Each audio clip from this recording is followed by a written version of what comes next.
estamos voltando com a nossa segunda temporada do programa DNA, agora com essa novidade aí que a gente está fazendo também por lives, por meio do canal da TV Cidade, no YouTube e no Facebook.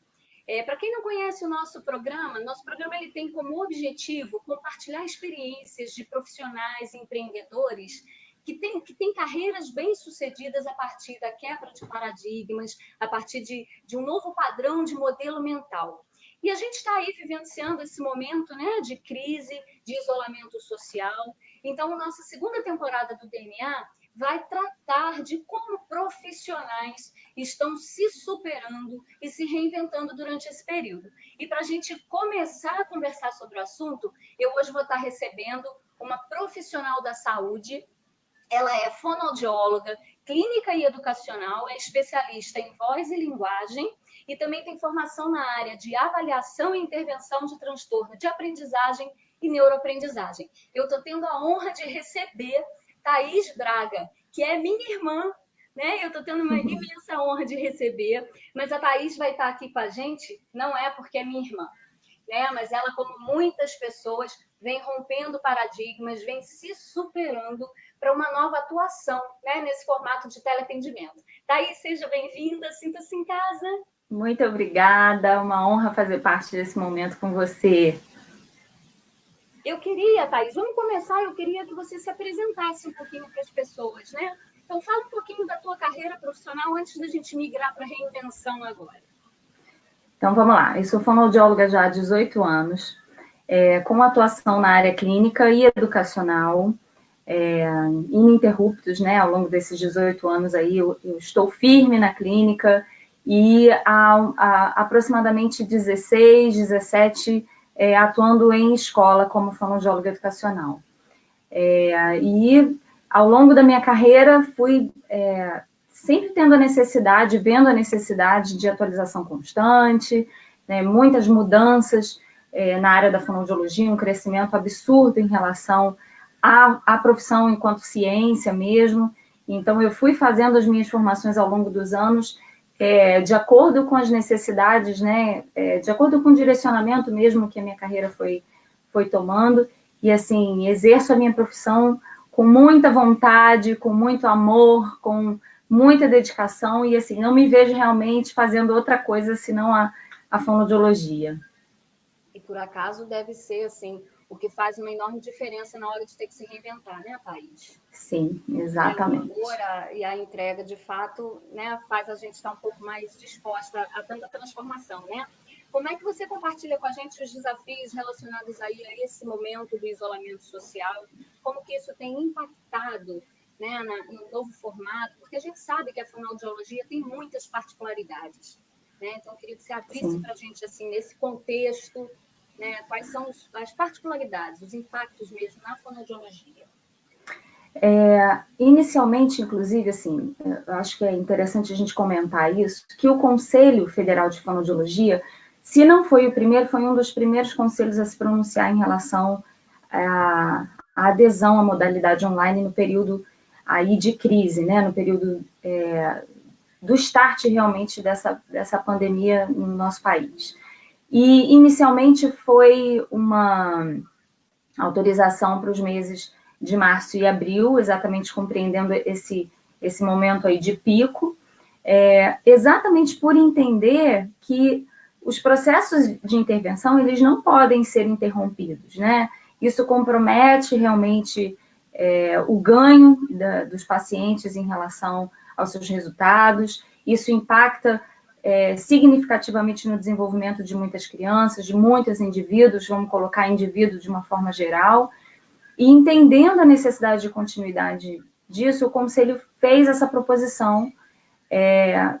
Então, isso significa que nós temos um amparo legal do nosso Conselho Federal para que essa modalidade ela ocorra, priorizando que esses atendimentos eles permaneçam. Isso faz com que a gente mantenha os ganhos, né, obtidos de tudo que já foi investido em relação às intervenções e que a gente continue num processo de avanço. Claro que entendendo que a modalidade presencial, ela é, de fato, soberana em relação à modalidade online, mas que essa foi uma forma, né, de nós garantirmos que os atendimentos eles se mantivessem.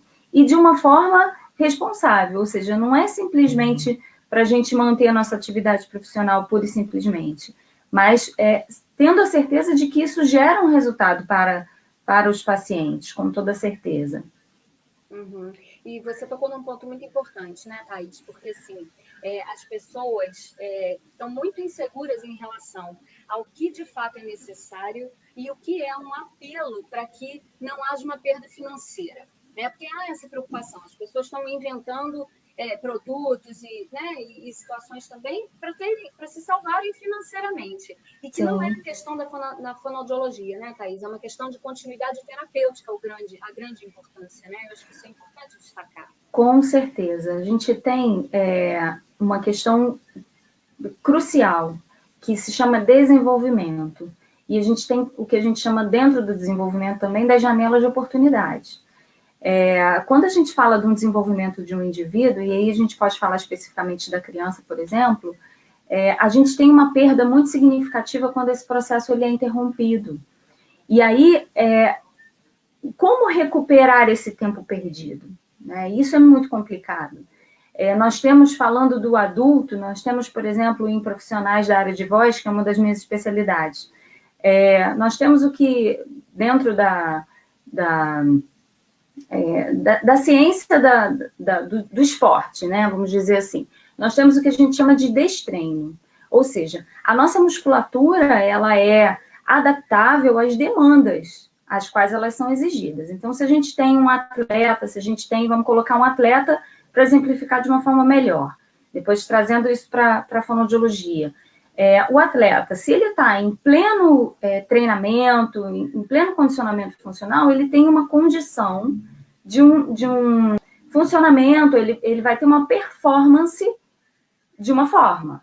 Se ele tem uma redução nesse treinamento, obviamente que a musculatura dele vai sentir e ele vai ter uma performance reduzida em relação ao que é esperado. Dentro da fonoaudiologia, a gente tem os profissionais da voz, a gente tem os professores, os cantores, né, os advogados, que têm uma demanda diária em relação à utilização da sua voz e que nesse momento em que estão em casa, com as suas atribuições diminuídas, né, com a sua demanda reduzida, obviamente que o seu comportamento muscular ele vai se modificar. Tem até muitas pessoas comentando a respeito das lives de alguns cantores, né, que o desempenho vocal não está o mesmo, e é muito importante que esses profissionais eles mantenham o treinamento.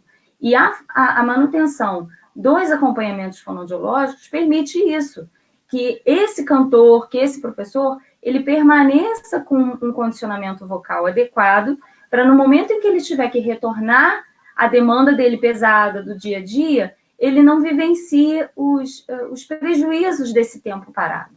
Então, existe, na questão da voz, existe na questão do desenvolvimento, dados muito, muito importantes que vão impactar o desenvolvimento das crianças e, no caso dos adultos, né, dos profissionais da voz, a performance desses indivíduos. Então, por isso, a importância da manutenção dos atendimentos. Por isso, a manutenção das crianças em atividade, principalmente porque todo o processo de estimulação cognitiva, linguística e da aprendizagem na escola foi interrompido. Então, essas crianças, elas de uma hora para outra estão dentro de casa, sem estímulo, né, ou com estimulação reduzida, porque por mais que os pais estejam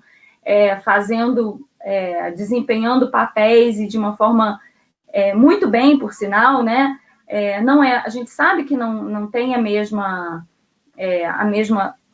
qualidade no sentido da interação. As crianças na escola, elas estão interagindo, elas estão aprendendo pela interação, pela troca com as outras crianças, enfim. E aí, por isso, a gente precisa garantir que o desenvolvimento ele permaneça, mesmo nesse período aí de isolamento. Agora, você tocou também num ponto importante, que é a fonoaudiologia educacional, porque a gente vai conversar, né, mais profundamente durante o programa sobre como você tem aí se reinventado no teleatendimento clínico. Né?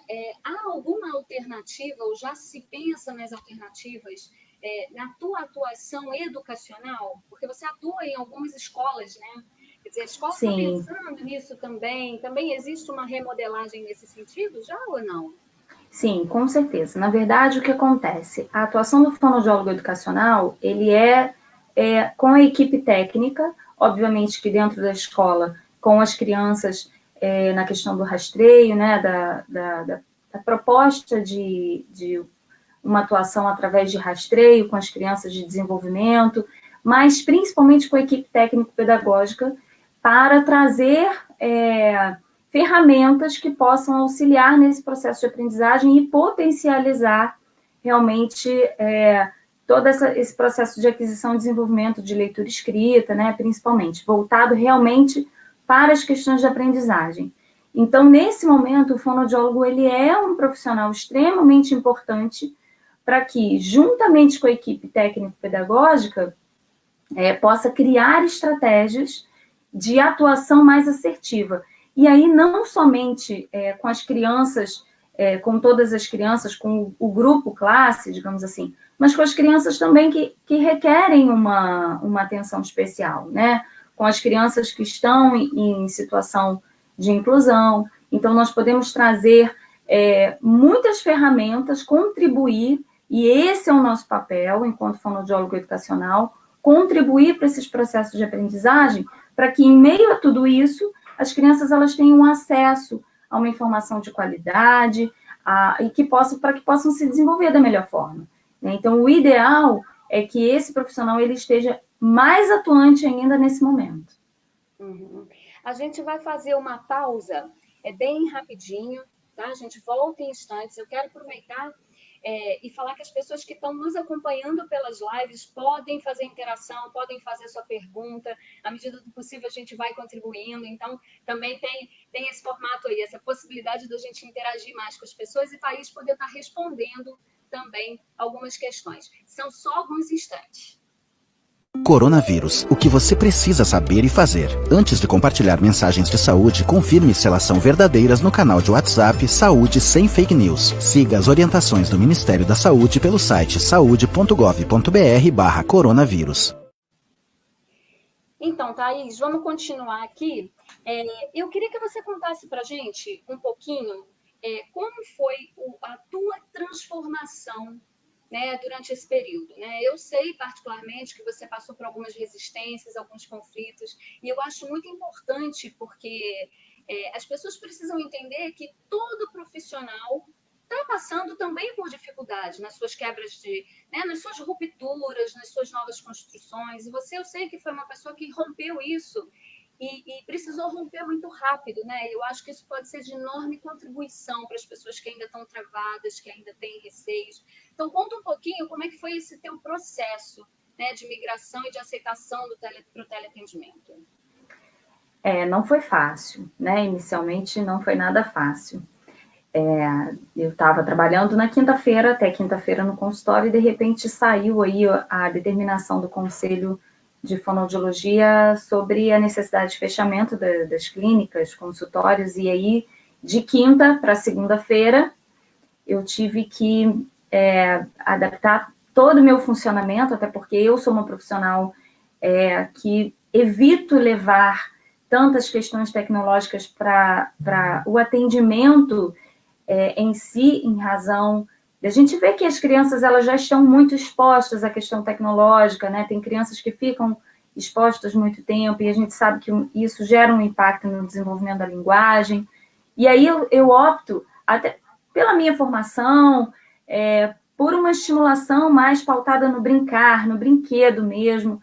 E, de repente, de quinta para segunda, eu me vi numa situação de ter que mudar essa realidade e me adaptar, né? E foi um processo difícil, e até eu menciono uma amiga, que é a Juliana Guedes, uma fonoaudióloga parceira, que ligou para mim e falou, e aí, você vai ficar sentada, parada, esperando a pandemia passar? E os seus pacientes? E o seu compromisso com eles? E me deu um choque de realidade, como você fala, né, um choque de gestão. E aí eu falei, peraí, realmente eles precisam, né? Eu preciso me movimentar. E aí realmente foi um momento de pensar como seria e buscar com outros profissionais. E aí eu acho interessante assim também destacar a união, a forma com que a classe de fonoaudiólogos, né, se mobilizou em ajuda mútua. E aí eu brinquei que nós não somos concorrentes, né? Nós nos tornamos fonos correntes, né? Que nos ajudamos, que nos auxiliamos, que nos tornamos assim elos de uma mesma corrente para exatamente o fazer acontecer, o criar uma forma que mantivesse o rigor, né, da intervenção presencial. Isso é muito importante, que mantivesse a qualidade do atendimento, porque aquilo que você falou não é para suprir uma necessidade financeira, é para suprir uma necessidade que vai muito além do financeiro, né? Que o financeiro a gente recupera. De alguma forma a gente vai recuperar, e esse período vai passar e a gente vai conseguir voltar à nossa normalidade, mas tem coisas que a gente não recupera, né? E aí, de repente, eu tive que mudar. E eu vou te falar que, assim, foi um aprendizado, tem sido, na verdade, mas naquele primeiro momento, me reinventar, me adaptar à plataforma, transformar todos aqueles estímulos que são estímulos ali presenciais de troca, né? Quando você está fazendo uma intervenção e você percebe que você não está acessando a criança da forma como poderia, você muda o estímulo, você simplesmente vai lá, abre um armário, pega um outro estímulo, tenta uma nova fórmula. No virtual, a gente acaba tendo algumas restrições em relação a isso, então a gente precisa se preparar previamente, a gente precisa ter as nossas cartinhas na manga para que no momento que isso aconteça na forma virtual, a gente tenha como suprir isso e esse estímulo não se perder. Né? Então, assim, foi um momento de, primeiro, muito pavor, de não vou dar conta, não vou conseguir, não nasci para isso, melhor esperar para ver, e depois um choque de responsabilidade. Não, peraí, você é responsável por essas crianças, por esses indivíduos, você precisa fazer alguma coisa. E aí, a partir do primeiro dia, né, que eu consegui romper e que eu vi que realmente é possível e que realmente os ganhos que se obtêm através dessa ferramenta são ganhos reais. Eu não vou estar fazendo uma terapia simplesmente para suprir um momento, mas dá para você continuar, é possível e dá para você manter a qualidade. Aí isso me motivou e aí a gente está seguindo aí já em mais de um mês de intervenção online e tem sido bem, bem bacana a experiência. Eu vou compartilhar, eu quero que você compartilhe também algumas habilidades que você precisou desenvolver, mas eu queria que a gente desse um oi só para o pessoal que está participando, né? A gente não teve nenhuma pergunta direta, mas a gente está aí com a Alex Canto, né? O Paulo Sérgio, Marisa Furtado, Patrícia, provavelmente são pessoas aí, né? A Marisa, olha aí, a gente conhece Marisa da nossa infância, né, Thaís? Então, obrigada pela participação de vocês, né, por estarem acompanhando. Tem gente aí, né, acompanhando tanto no Face quanto no YouTube. Muito obrigada. Vamos aumentar essa audiência, porque nosso programa live é uma inovação, né? Uma inovação que a crise nos colocou e que eu estou amando, né? Estamos aprendendo a trabalhar aqui também com essa ferramenta. Rosana acabou de entrar, Rebeca está dando um oi, né? Então, sejam bem-vindos. Obrigada aí pela participação. Que bom, e que de alguma forma a gente possa contribuir, né?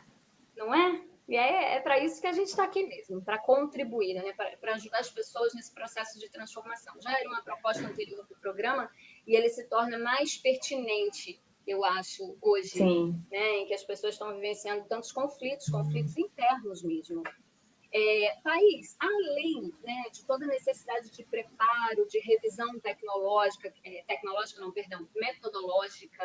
há também um processo de aprendizagem sobre algumas metodologias que a tecnologia traz para a gente como oportunidade. Então, a gente está falando de desenvolvimento mesmo de novas habilidades, da gente não só aprender né, ou aplicar aquilo que tecnicamente a gente se formou para ser, se preparou para ser, Sim. mas agora tem que dominar algumas ferramentas que estão à disposição há muito tempo e que muitas vezes nós não nos atentamos a elas, né? Então, como é que você, como profissional da saúde, está lidando com o uso de tecnologia?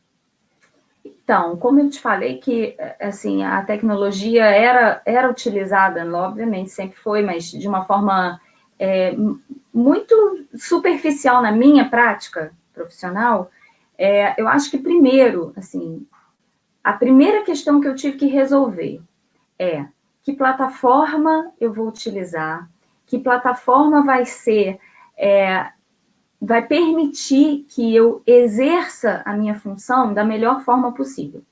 Então, primeiro foi, vamos descobrir qual é a plataforma mais segura, porque eu não estou falando de um atendimento qualquer, eu estou falando de um atendimento profissional, onde os dados do meu cliente eles precisam ser resguardados, né? Eu não posso ter uma plataforma que não me ofereça uma segurança para trabalhar, para lidar com aquela vida, né? E ferramentas em que eu pudesse compartilhar com o meu cliente, o meu paciente, aquele estímulo. Então, primeiro eu fui me familiarizar, e eu acho que isso é um dado importante para os profissionais que ainda não aderiram e que pretendem, né, assumir essa modalidade, mas primeiro se familiarizar uma plataforma que seja segura, e que ferramentas você pode, a partir dessa plataforma, dispor, para que o teu paciente ele tenha o acesso ao estímulo da melhor forma possível. Então, as plataformas que oferecem compartilhamento de tela, para mim, de computador, né, para mim, foram muito assertivas, porque eu tive condição de fazer com que o meu paciente interagisse comigo de uma forma muito mais eficaz e se assemelhando muito mais ao ambiente presencial, né, ao setting terapêutico propriamente. Então, isso fez com que eu me sentisse fazendo uma terapia assertiva, fazendo uma terapia mais próximo daquilo que eu estou acostumado, e a criança também. Aí eu falo mais da criança, porque o adolescente e o adulto, eles já estão mais familiarizados. E aí a gente falando até depois de uma questão a respeito de adesão, que eu acho importante, os adolescentes eles já estão mais familiarizados a essas ferramentas, né? Então, isso foi mais fácil para eles. Para as crianças, algumas mais, outras menos, né? Mas a gente já... acabou que a gente conseguiu acessar essas crianças de uma forma mais semelhante ao que elas já eram acostumadas, e isso fez com que a gente conseguisse que os resultados eles ocorressem da mesma forma que o presencial. Uhum. E você tocou num ponto muito importante, porque quando a gente fica falando de quebra de paradigma, né? Que é exatamente a gente romper com os nossos padrões, ao que a gente já está acostumado, e a gente está falando muito da perspectiva profissional. Mas foi o que você falou antes também, né? Tem um envolvimento, quer dizer, está todo mundo rompendo. O profissional Sim. rompe, seu cliente rompe, e aí no caso da fonoaudiologia propriamente dita, a gente está falando de um grau de envolvimento familiar que é muito superior hoje para você do que é quando você faz o atendimento presencial. E como que você tem sentido isso, né? Essas famílias, elas têm um apoio específico, né? Como é que você elaborou isso para ajudá-los nessa condução, né? Para integrá-los nesse processo? O atendimento em fonoaudiologia, por si só, ele já requer, dependendo, obviamente, da faixa etária, mas já requer um envolvimento da família, né? Só que o que eu pude perceber a partir dessa mudança na modalidade aí, temporária, a gente espera que, né, o mais rápido possível, o que eu pude perceber na minha prática foi um envolvimento muito maior das famílias, e isso gerou uma compreensão muito mais aprofundada acerca do desenvolvimento das crianças, acerca das necessidades, das dificuldades que as crianças elas enfrentam. E isso tem ajudado muito nos processos de intervenção. As famílias elas estão mais envolvidas porque, obviamente, a gente acaba precisando que eles sejam o nosso braço, né, em casa, que eles sejam realmente as nossas mãos em casa para determinadas situações, mas eu percebi que houve um engajamento muito grande, um apoio muito grande das famílias em relação a essas crianças. Eu acho que percebendo essas necessidades, houve uma valorização, houve um nível de consciência muito maior, que eu acho que só vai gerar bons resultados em relação, até daqui para frente mesmo falando, né? Eu acho que vai haver uma mudança em relação depois ao presencial por conta dessa experiência aí no virtual. Eu acho que isso vai gerar... Porque você deixou uma deixa para mim, né? Quando você fala assim, do retorno, né? E você fala assim, o mais rápido possível, né? É um fato que as terapias precisam ser, né, presenciais, né? A gente sabe que o contato humano é importante, e eu particularmente também sei do quanto é importante para você, que é uma pessoa do extremo, né, de extrema afetividade, que se conecta mesmo com o seu paciente. Mas será que a gente vai retornar 100%, Thaís? Será que essa aprendizagem, né, isso não vai, de uma certa forma, também transformar o trabalho daqui para frente e abrir uma outra janela aí? Eu acho que a transformação já está ocorrendo, né? Mas eu acho que a substituição não vai acontecer. E eu acho que até não deve, né? Mas, assim, eu creio que muita coisa vai mudar a partir de tudo isso que a gente está vivendo, né? Eu acredito realmente que, na verdade, a modalidade online na fonoaudiologia, ela já existia, né?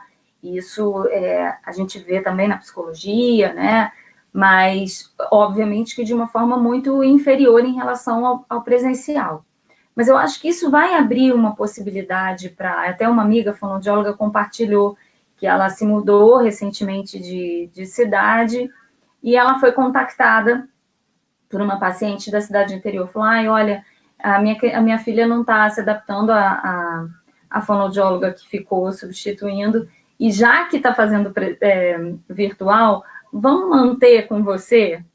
E aí, assim, isso abriu uma possibilidade para uma manutenção de atendimentos de repente, mas eu não creio que isso venha a substituir o atendimento presencial, que é realmente soberano, que é onde a gente consegue acessar. Nós somos seres... nós não somos só auditivos, nós não somos visuais, nós somos multissensoriais, né? E o nosso abraço, o nosso toque, o nosso afeto, ele é mais um canal de aprendizagem, né? Então, eu acredito que isso possa abrir um viés para a possibilidade de intervenção, mas não a substituição pelo presencial. Até pela própria característica, natureza, né, Sim. da atuação. Eu queria chamar a atenção que nós estamos aqui com uma audiência na Argentina, Thaís. Uau! Né, Carlos? Obrigada pela sua participação, tá vendo? Olha só, o nosso programa, ele estava presinho, né, a uma audiência, e a gente também está expandindo. Isso a gente realmente quer que substitua. Né? A gente fica muito feliz com essa audiência. Muito obrigada, Carlos. Thaís, nós vamos fazer só mais uma pausa, bem rapidinho. Em instantes a gente volta, infelizmente, para o nosso último bloco. Ok. Tá, só uma pausa bem rapidinha. Até já. Até já. Coronavírus, o que você precisa saber e fazer. Antes de compartilhar mensagens de saúde, confirme se elas são verdadeiras no canal de WhatsApp Saúde Sem Fake News. Siga as orientações do Ministério da Saúde pelo site saude.gov.br/coronavírus. Então vamos lá, infelizmente, né? Tá quase na hora da gente encerrar. Thaís, eu queria que você compartilhasse. Agora a gente falou de adesão, né? Você também mencionou no segundo bloco que a gente ia falar sobre isso melhor, né? Sobre essa adesão, porque a gente sabe que a adesão do paciente para essa continuidade online, ela vai acontecer também a partir de recurso, né? De condição tecnológica dele aderir. Sim. Mas eu acho que existe um fator que é ainda mais complicado, que é a aceitação em si, né? Eles acreditarem que a terapia, né, o processo terapêutico por esse canal é possível. Enfim, Eu queria que você falasse um pouco para essas pessoas, né? Que conselho que você daria aos pacientes que têm a tecnologia, mas que ainda têm receio e dúvidas sobre essa adesão? Eu acho, primeiro, só fazendo um comentário, que assim, eu acho que foi muito importante respeitar o momento de cada família, né? Eu acho que cada um sentiu essa pandemia de uma forma, uns mais, outros menos, uns dando muita importância, outros minimizando. E eu acho que no primeiro momento, o que eu tive na minha cabeça foi: eu preciso respeitar o tempo e a decisão de cada um. Não são todos os pacientes que têm perfil para atendimento virtual, não são todos os pacientes que têm condições, como você mencionou na questão tecnológica, né? Eu tenho pacientes que moram mais afastado do centro da cidade, que me disseram: Thaís, eu gostaria de fazer, mas aqui a minha internet, meu sinal de internet não é muito bom, eu acho que não vai ser legal. Eu tenho pacientes que eu mesma não sugeri o atendimento online, por achar que eram crianças muito pequenas, que talvez não surtisse o efeito adequado, né, o devido, enfim. E eu procurei também, para aqueles que tinham uma indicação e que eu via que realmente o atendimento virtual ele seria uma ferramenta importante, eu propus, mas respeitei o tempo de cada um. Então, assim, eu tive pacientes que, de imediato, não, a gente quer, a gente vai continuar, porque a gente sabe que vai dar certo.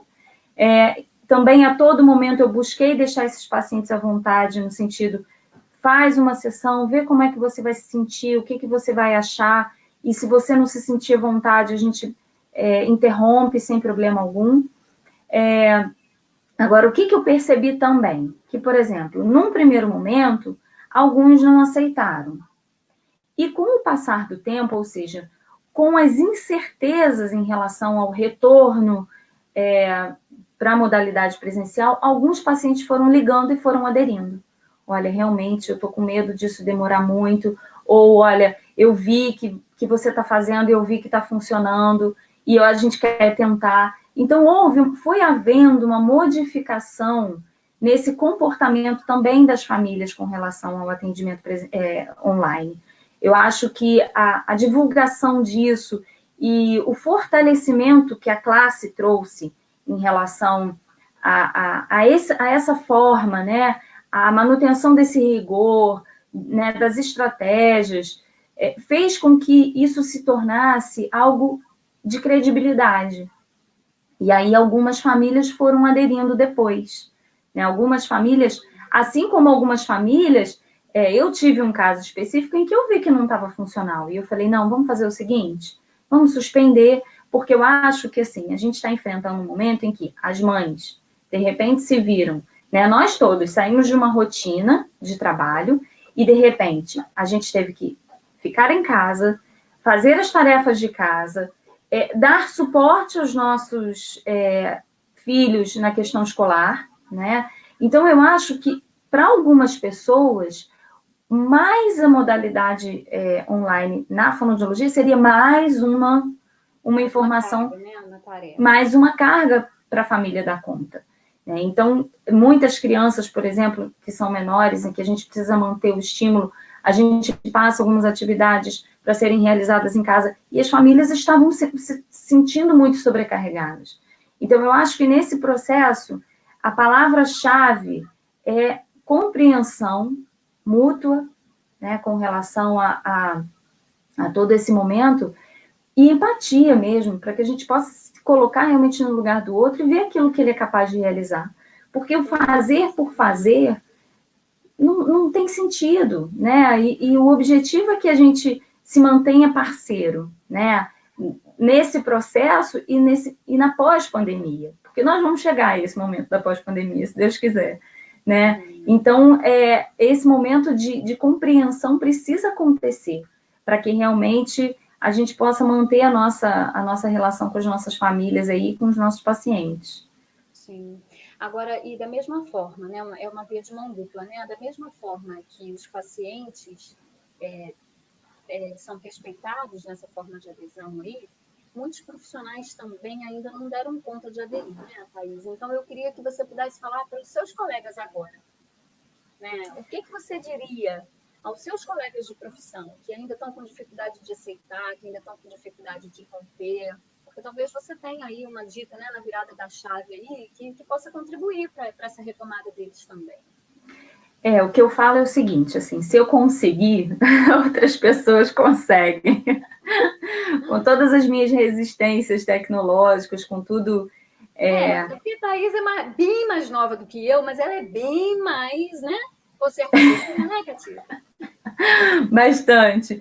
E aí o que acontece é que, assim, óbvio que a gente pensa assim, será que vai ser a mesma coisa? Será que vai dar certo? E dá. E aí, conforme, eu lembro que eu tinha um atendimento agendado para segunda-feira, e na segunda-feira de manhã, eu paralisei, eu não consegui fazer nada, eu desmarquei os meus atendimentos e chorei a segunda-feira inteira. Falei, eu não vou conseguir, eu não nasci para isso, meu Deus, eu gosto ali do tete a tete, como é que vai ser? E assim, o que mais me gerou assim, ânimo para continuar foi exatamente colher o fruto disso. Quando eu fiz na terça-feira os meus primeiros atendimentos, eu acabei o dia com a sensação do dever cumprido, com aquela sensação de produtividade novamente, com aquela sensação de que contribuí para algo maior, de que, né, consegui manter a qualidade do atendimento e me senti até um pouco empoderada depois disso, né? Eu falei, poxa, não é que dá certo, não é que a coisa acontece. Então, o que eu diria para os profissionais que ainda não aderiram, primeiro é que, assim, eu acho que cada um precisa se respeitar. Eu me senti, por compromisso aos meus pacientes, eu me senti na obrigação de tentar. Eu falei, no máximo, o não eu já tenho, né? O não conseguir, o não dar certo, eu já tenho. Vamos tentar romper para ver o que a gente vai conseguir extrair disso aí. E essa conclusão você chegou na segunda-feira enquanto chorava?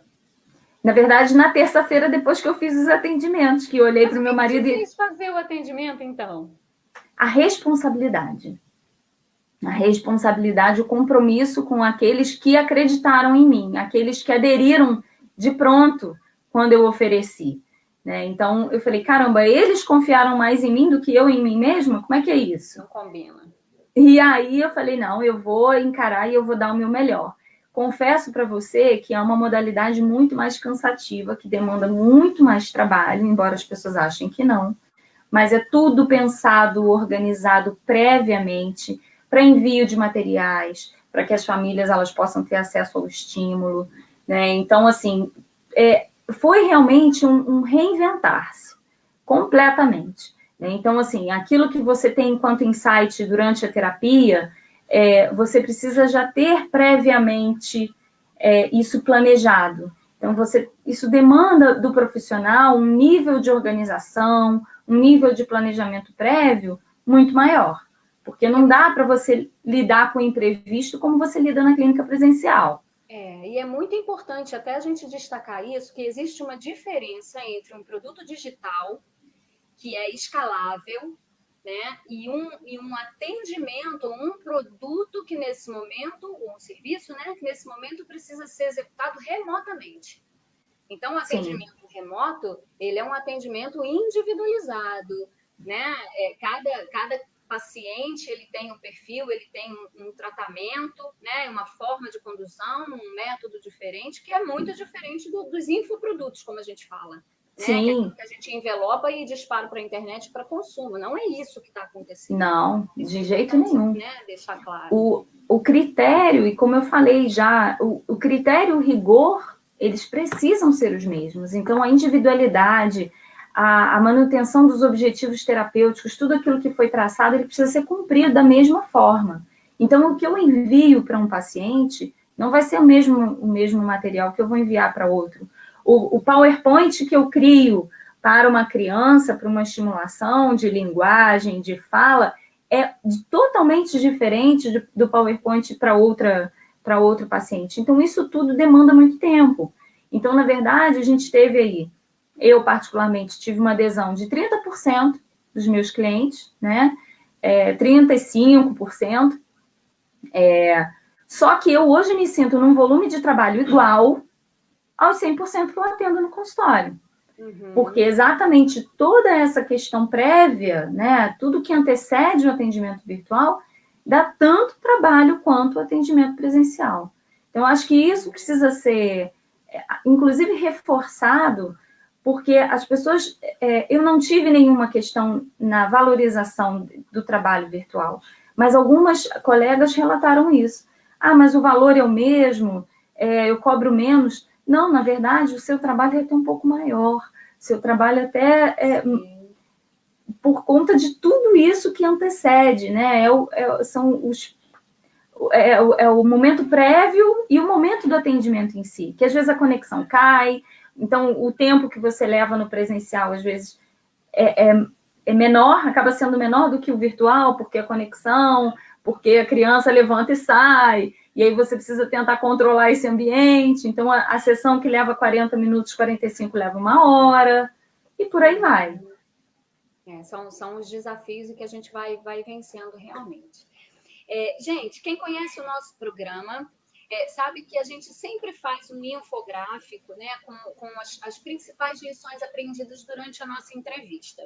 Mas, Thaís, como a gente está no ao vivo, né, a gente não vai ter assim, as lições aprendidas literalmente como a Thaís nos ensinou agora. Mas como a gente tem também, né, um preparo, então a gente tem sim, vamos manter o nosso infográfico com alguns itens que a Thaís chegou a mencionar, outros é a nossa contribuição para você, mas a gente não quer deixar de apresentar para vocês aí um resumo com lições aprendidas. Então, pega o caderninho da temporada 1 de volta e vamos começar a anotar, que a gente vai dar as principais dicas do nosso tema de hoje para você.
Legal, né? Exatamente tudo isso. Espero que tenham gostado das dicas. Thaís, a gente já está partindo aí para o encerramento da nossa live, eu vou entregar para você a despedida. Antes disso, eu quero lembrar as pessoas que nós estamos aí, então, no canal da TV Cidade, com o Facebook e com o YouTube, mas hoje à noite ainda, às 21 horas, a TV Cidade transmite no canal 9, pela RCA. Né? Então, a gente vai ter aí o programa hoje à noite também, esse inédito. E outra novidade, que o nosso programa agora é semanal. Então, na próxima segunda-feira, a gente vai estar de volta aqui. E até a próxima semana, a TV Cidade tem suas reprises agendadas. Então, quem perdeu, né, ou quem está aqui, que gostou, que acha que vale a pena, divulga aí, né, para as pessoas assistirem. Thaís, suas contribuições finais, então, nesse minutinho final nosso. Eu queria dizer que, assim, eu tenho muito orgulho do que a classe da fonoaudiologia pôde proporcionar, está podendo proporcionar aí nesse momento tão difícil que a gente está vivendo de pandemia. E que realmente me surpreendeu e só me motiva realmente a fazer parte dessa corrente aí e dizer que nós temos um compromisso muito real e muito responsável com aqueles que nós assumimos enquanto pacientes, enquanto clientes, e que é pensando realmente no bem-estar desses pacientes, dessas pessoas que confiam suas vidas a nós, seus desenvolvimentos, né, a nós, é que nós nos mobilizamos tanto na tentativa realmente de continuar mantendo as respostas, continuar trazendo ganhos e contribuindo para a vida das pessoas. Então, assim, quem ainda, porventura, ficou resistente, possa ter ficado resistente, desconfiado em relação a essa modalidade, dê um voto de confiança, porque realmente o trabalho que está sendo feito com muita responsabilidade, com muito amor e com muita dedicação nesse momento. E dizer que a gente vai passar por isso. Leve ainda o tempo que for necessário, mas tudo na nossa vida precisa produzir frutos de aprendizado. E eu creio que, com certeza, esse momento, a gente está sendo mobilizado a aprender, a se tornar melhor, né, a cada dia, porque eu não posso crer que a gente passe por algo dessa magnitude sem que seja para que a gente se aperfeiçoe, né? Então, eu quero agradecer a oportunidade de estar aqui, podendo falar da fonoaudiologia e podendo contribuir com outras pessoas e com outros profissionais nesse momento. Muito obrigada, é muito importante.